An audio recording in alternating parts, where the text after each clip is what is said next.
nama saya Nadira Tulusna. Saya Siti Asura. Saya Lidiawati. Kami dari kelompok 6 ingin mempresentasikan PPT kami yang berjudul Bukti Audit.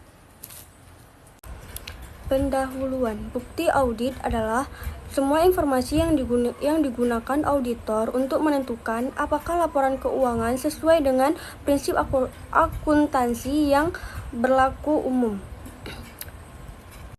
Bukti ini menjadi dasar auditor dalam melakukan opini terhadap laporan keuangan perusahaan.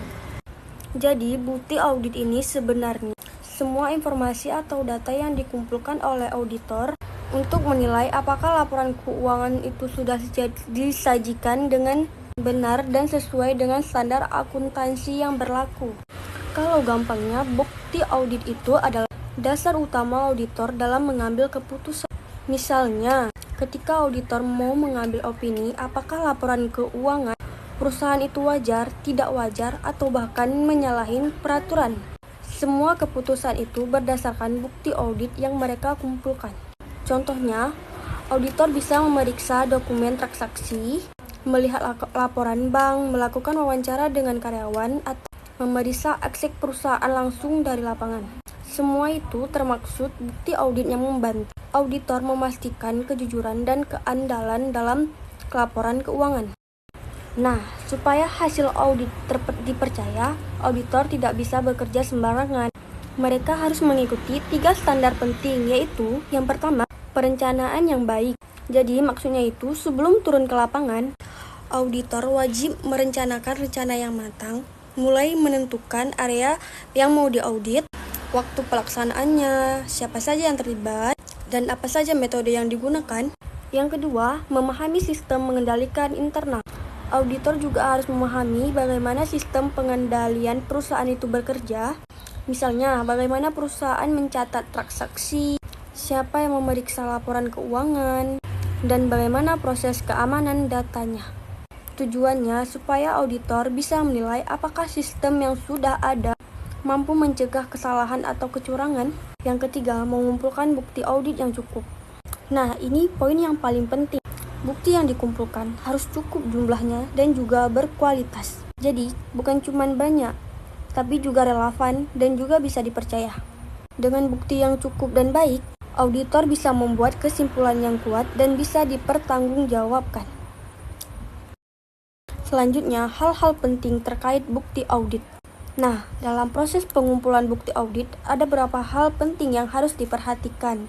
Salah satunya yaitu kecukupan. Artinya, jumlah bukti yang dikumpulkan harus memadai. Kalau buktinya sedikit, hasil audit bisa diragukan. Selanjutnya, kelayakan atau keandalan.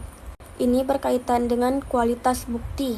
Bukti yang baik itu harus relevan dengan hal yang diperiksa dan sumbernya juga bisa dipercaya. Selanjutnya, sumber bukti. Sumber bukti bisa berasal dari dalam perusahaan, seperti dalam laporan keuangan atau catatan transaksi, dan juga bisa dari luar perusahaan, misalnya konfirmasi dari pihak ketiga seperti bank atau pemasok. Yang terakhir yaitu waktu perolehan bukti. Nah, bukti bisa dikumpulkan sebelum, setelah, atau saat tanggal laporan keuangan dibuat, tergantung kebutuhan auditnya. Misalnya, untuk memeriksa saldo kas, auditor bisa melakukan laporan langsung setelah tanggal laporan dibuat. Jadi, hal ini penting banget supaya bukti yang dikumpulkan benar-benar mendukung kesimpulan auditor. Nah, selanjutnya itu ada pendekatan pengumpulan bukti audit. Jadi, dalam proses audit itu, auditor harus mengumpulkan bukti yang cukup dan tepat agar bisa memberikan pendapat yang benar tentang laporan keuangan perusahaan. Nah, ada 2 pendekatan utama yang digunakan dalam pengumpulan bukti audit, yaitu yang pertama pendekatan substansif dan yang kedua pendekatan pengendalian. Yang pertama itu tadi pendekatan substansif, yaitu memeriksa saldo akun dan transaksi secara langsung. Jadi pendekatan ini dilakukan dengan memeriksa langsung catatan dan transaksi keuangan perusahaan. Artinya auditor itu benar-benar turun ke data dan bukti nyata untuk membuktikan apakah informasi di laporan keuangan itu benar adanya. Auditor tidak hanya melihat sistemnya, tapi langsung membuktikan angka-angka yang ada. Tujuan utamanya itu yaitu memastikan bahwa saldo akun dan transaksi sudah benar, wajar, serta sesuai dengan prinsip akuntansi. Contohnya itu seperti auditor menghitung langsung kas yang ada di brankas perusahaan, atau membandingkan jumlah stok barang di gudang dengan catatan persediaan, dan memeriksa bukti transaksi seperti faktur penjualan, nota pembelian, dan bukti transfer. Pendekatan ini itu cocok digunakan kalau auditor menilai risiko kesalahan atau kecurangan dalam laporan keuangan cukup tinggi, atau sistem pengendalian internal perusahaan itu kurang efektif. Dengan kata lain, pendekatan substansif ini lebih ke pemeriksaan langsung. Selanjutnya yaitu pendekatan pengendalian, yaitu menilai efektivitas pengendalian internal untuk mengurangi risiko kesalahan material. Pendekatan ini itu lebih fokus pada menilai sistem pengendalian internal perusahaan. Auditor menilai apakah sistem atau prosedur yang diterapkan perusahaan sudah mampu mencegah atau mendeteksi kesalahan dan penyimpangan. Kalau sistemnya dianggap efektif dan berjalan baik, auditor bisa mengurangi jumlah pemeriksaan langsung, atau karena sudah cukup yakin dengan keandalan sistemnya. Tapi kalau sistemnya lemah, auditor harus melakukan pemeriksaan substansis lebih dalam. Tujuannya itu yaitu untuk menilai risiko kesalahan material dan menentukan sejauh mana auditor bisa mengandalkan sistem pengendalian perusahaan. Contohnya itu seperti auditor memeriksa apakah perusahaan memisahkan tugas antara bagian yang menyetujui transaksi dan bagian yang mencatatnya, menilai apakah setiap transaksi besar memerlukan tanda tangan otoritas dari pejabat yang berwenang, dan memeriksa sistem komputer akuntansi untuk melihat apakah ada pengendalian otomatis yang bisa mencegah kesalahan input. Pendekatan pengendalian ini penting karena bisa membantu auditor melakukan audit lebih efisien dan fokus pada bagian yang berisiko lebih tinggi. Selanjutnya ada jenis-jenis bukti audit. Ada bukti fisik, bukti konfirmasi, dokumenter, analitis, testimonial, dan matematis. Yang pertama itu ada bukti fisik. Bukti ini didapat dengan melihat, menghitung, atau memeriksa langsung benda nyata. Contohnya itu seperti auditor melihat sendiri jumlah barang di gudang, menghitung uang tunai di kas kecil, atau memeriksa aset seperti kendaraan dan mesin. Jenis bukti ini dianggap kuat dan meyakinkan karena auditor menyaksikan langsung keberadaan aset tersebut. Yang kedua itu bukti konfirmasi. Bukti ini diperoleh dengan pihak luar perusahaan untuk memverifikasi informasi tertentu. Contohnya itu auditor mengirim surat ke pelanggan untuk mengkonfirmasi saldo piutang, atau ke bank untuk memastikan saldo rekening perusahaan. Bukti ini sangat dapat dipercaya karena berasal dari sumber independen dari luar perusahaan yang diaudit. Yang ketiga itu ada bukti dokumenter. Bukti ini berupa dokumen tertulis atau arsip yang mendukung terjadinya suatu transaksi. Contohnya seperti faktur penjualan, nota pembelian, kontrak kerjasama, bukti transfer bank, laporan kas, atau tanda terima. Dokumen yang berasal dari pihak luar seperti bank atau pelanggan lebih kuat dibanding dokumen yang dibuat sendiri oleh perusahaan. Yang keempat, bukti analitis. Bukti ini itu diperoleh dari hasil analisis atau perbandingan data keuangan. Auditor menganalisis hubungan antar angka, tren, dan rasio untuk melihat apakah ada hal yang janggal. Contohnya itu membandingkan penjualan tahun ini dengan tahun lalu, atau melihat apakah persediaan naik sementara penjualan itu turun. Bukti analitis berguna untuk mendeteksi hal-hal yang tidak wajar dan menilai kewajaran laporan keuangan. Yang kelima ada bukti testimonial. Bukti ini berupa keuangan atau pernyataan lisan dari manajemen, karyawan, atau pihak lain yang terkait. Contohnya itu seperti manajer keuangan menjelaskan alasan mengapa ada perbedaan saldo kas antara laporan dan bukti fisik. Namun bukti testimonial sifatnya kurang kuat karena hanya berdasarkan ucapan. Biasanya harus didukung dengan dokumen atau bukti lain. Dan yang terakhir itu ada bukti matematis. Bukti ini didapat dari perhitungan ulang atau pengecekan angka dalam laporan keuangan. Auditor akan memastikan bahwa perhitungan perusahaan tidak ada yang salah. Contohnya itu seperti menghitung ulang total faktur, gaji karyawan, atau depresiasi aset tetap. Bukti ini sangat andal untuk memverifikasi keakuratan angka-angka di laporan. Selanjutnya yaitu prosedur audit dalam memperoleh bukti. Prosedur audit adalah cara atau langkah-langkah yang digunakan auditor untuk mengumpulkan bukti. Setiap prosedur memberikan jenis bukti yang berbeda. Ada 6 prosedur utama. Yang pertama itu ada inspeksi. Auditor memberikan dokumen, catatan. Auditor memeriksa dokumen, catatan, atau aset fisik perusahaan. Contohnya seperti melihat bukti transaksi, nota pembelian, kontrak, atau mengecek barang di gudang. Tujuannya yaitu untuk memastikan bahwa aset dan transaksi tersebut benar-benar ada dan tercatat dengan benar.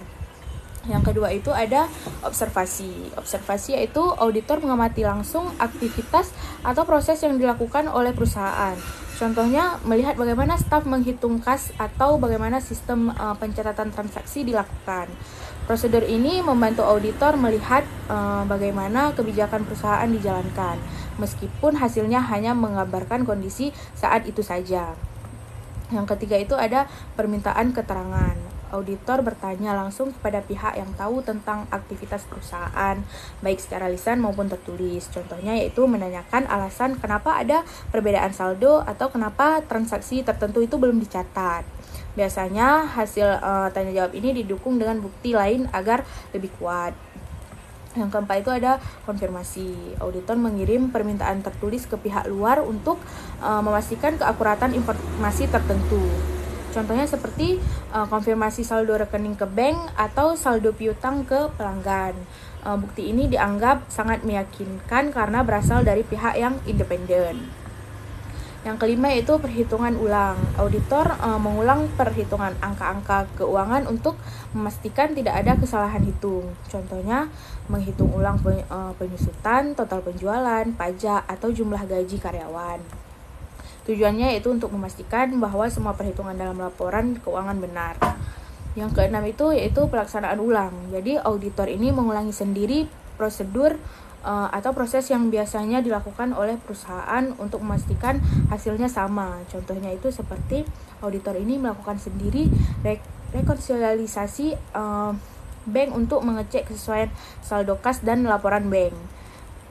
Prosedur ini sangat kuat karena auditor membuktikan langsung bahwa sistem perusahaan bekerja dengan benar. Baik, selanjutnya prosedur analitik. Prosedur analitik ada 3. Yang pertama adalah membandingkan data keuangan antar periode. Misalnya data tahun ini dibandingkan dengan tahun lalu. Kalau ada perubahan besar yang tidak masuk akal, itu tandanya bahwa perlu diperiksa lebih lanjut. Yang kedua itu ada menganalisis hubungan logis antar akun. Itu misalnya hubungan antara penjual dan piutang atau antara pembelian dan persediaan. Kalau hubungan antar akun ini tidak sesuai logika, bisa jadi kesalahan percatatan. Dan yang ketiga itu ada mengidentifikasikan tren atau penyimpanan yang tidak wajar. Itu misalnya kayak jika laba terus naik tapi penjual turun, itu bisa jadi tanda adanya kesalahan di laporan. Utama prosedur analitik itu adalah untuk menemukan identifikasi kesalahan atau kecurangan lebih dini supaya audit bisa lebih fokus ke area yang berisiko tinggi. Baik, selanjutnya kita masuk ke bagian pendokumentasi bukti audit. Itu dia ada 2. Yang pertama itu dia bukti yang dikumpulkan. Itu contohnya seperti dokumen keuangan, hasil wawancara, data transaksi, dan hasil pengujian. Dan yang kedua itu dia ada produser yang dilakukan, yaitu dia langkah-langkah audit yang sudah dikerjakan oleh auditor selama diperiksa. Dan kenapa dokumentasi itu penting? Karena kalau nanti hasil audit dipertanyakan, auditor bisa menunjukkan catatan lengkap sebagai bukti bahwa proses yang benar. Selain itu juga dokumentasi itu juga membantu auditor lain memahami pekerjaan yang sudah dilakukan.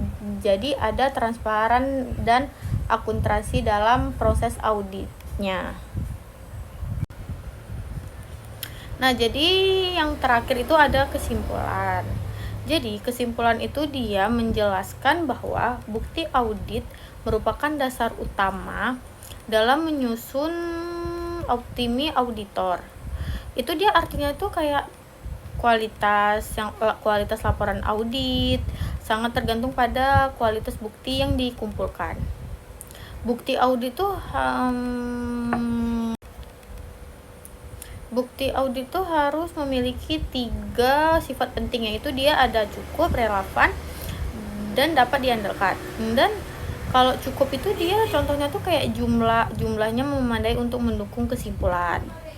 Dan kalau relevan itu dia berhubungan langsung dengan masalah yang diaudit. Dan sedangkan yang ketiga itu dia kan tadi ada dapat diandalkan. Dapat diandalkan itu dia kayak contoh tuh sumbernya itu jelas, dapat dipercaya. Jadi tuh semua bukti tersebut diperoleh melalui sebagai prosedur audit, lalu dianalisis secara hati-hati.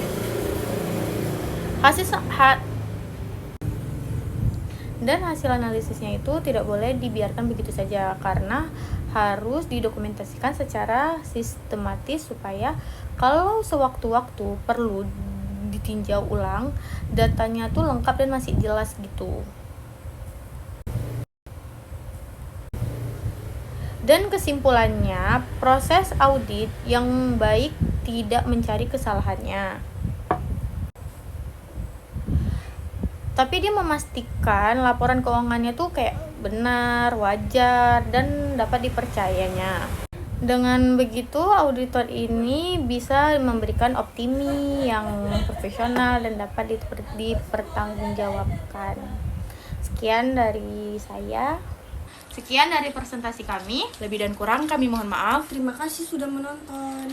Assalamualaikum warahmatullahi wabarakatuh. Bye-bye.